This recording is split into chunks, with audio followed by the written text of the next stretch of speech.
je točka, ko bo kamera 2 zdaj pokazala, da ob meni ponovno sedi nihče drug kot naš obalni korespondent, gospod Marko Žerjav. Lep aplavz. A veste kaj? Vesel sem, da vas spet vidim tlele v studiu. Vesel sem, da veste, kje vam je mesto in kje so prioritete. Ja, se opravičujem. Je prav, da sem tukaj, ker so mi tudi ljudje rekli, da oddaja brez mene je malo kot kuhanček brez klinčkov. Ja. A veste, jaz sem sit teh posnetkov od doma. Če bom hotel pacienta, ki se snema, pa pošle video, bom rekel Lukiju. Je razumljivo, se Povejte mi, opravičujem. o čem nam boste poročali danes. Gospod Godler, danes bi pa govoril o akciji zbiranja nelegalnega orožja, ki jo do konca januarja vodi država.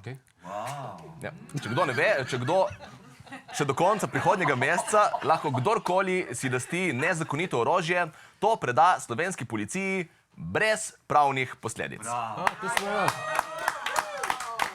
Ja, kaj se pa zgodi, če ga ne? Ja, pol verjetno lahko imajo orožje še naprej brez posledic. Pač, ker če se ga uspeli imeti do zdaj, tudi za naprej rahlo dvomim, da bo kdorkoli kaj naredil glede tega. Tako da, ja. No, ampak še zmeraj je nezakonito posedovati to orožje. Ja, je, ampak to je tako kot tisto, veste, če drevo pade sredi gozda, pa ni nobenega okoli, da bi ga slišal, a še vedno zaropota. Ja. Podobno, če imaš doma par kosov nezakonitega orožja, ampak jih policija ne ve za njih in nima nobenih namenov jih iskati. Je res nezakonito, pač ne more biti nekaj v nasprotju z zakonom, če se z njim nikoli ne sreča. Sploh pa mi je zanimivo to, da se hkrati ljudem pobira orožje in govori o ponovnem oboroževanju Evrope. Ni to malo kontradiktorno? Ja, kontradiktorno. Čeprav imate prav, ne? Mislim, po eni strani govorijo, da je orožje nevarno, ne? In da je slaba stvar, po drugi strani pa je jasno, da ga rabimo več in to nujno, ne? Da se branimo. Ja. Malo deluje, kot da jih ne skrbi toliko, da se bodo ljudje med sabo streljali, kot bolj to, da bi radi prišli do zastonj orožja. Zdaj malo preizkušajo, če je kdo dejansko dovolj glup, da jim ga pripelje. Torej, če prav razumem, če bi vi posedovali nelegalno orožje, bi ga obdržali? Ne, to seveda ne. Seveda, itak bi ga uročil policiji, samo ga nimam, tako da ne bom. In to bojo rekli tudi vsi, ki ga imajo. Pa tudi drugače, če bi imel kakšne bitcoine, bi prostovoljno jih prijavil Fursu, čeprav zdaj več ni treba po novem. Pač, kdo bi pa zmudil priliko zakončati na nekem državnem seznamu brez potrebe? To je tako odlična ideja, da bi jo morali še na kakšno področje razširiti. Naprimer, na kaj? Ja, ne vem, če je kdo letos kaj zaslužil mimo računa, bi lahko organizirali, da prinese ta denar Fursu brez posledic. Samo dajte ga v vrečko, pustite pred njihovo stavbo, napišite, iščem družino,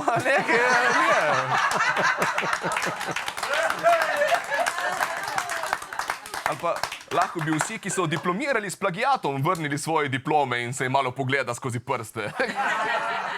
Vsi, ki piratsko programsko opremo uporabljate ali pa nelegalno pobirate filme iz interneta, lahko prinesete svoje računalnike policiji in bojo tokrat vas pustili brez posledic. Meni so to vse zdijo odlične akcije, ki bodo zagotovo požele vsaj toliko uspeha kot ta z orožjem. Gospod Žerjav, jaz se ne morem pomagati, da mi ne bi tole, kar govorite, zvenel malo sarkastično. A res? Kaj? Ne!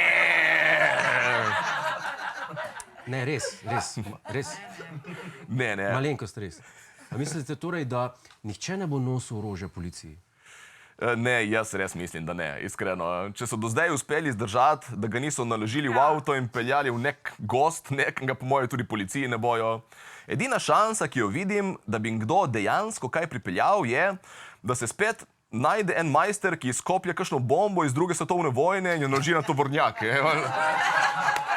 Čuj ti, kam bi hotel, da ti jo vun skipam?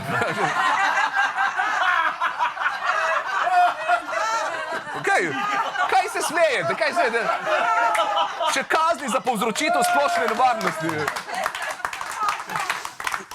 Še kazni za povzročitev splošne nevarnosti mu ne bojo mogli spisati, ker so lepo samo rekli, brez pravnih posledic. Najlepša hvala, gospod Žerjal. Odličen kot vedno. Marko Žerjal. Hej, preden greš, klikni tukaj in se naroči na naš YouTube kanal. Imamo pa tudi TikTok, Instagram in Facebook, tako da le urno.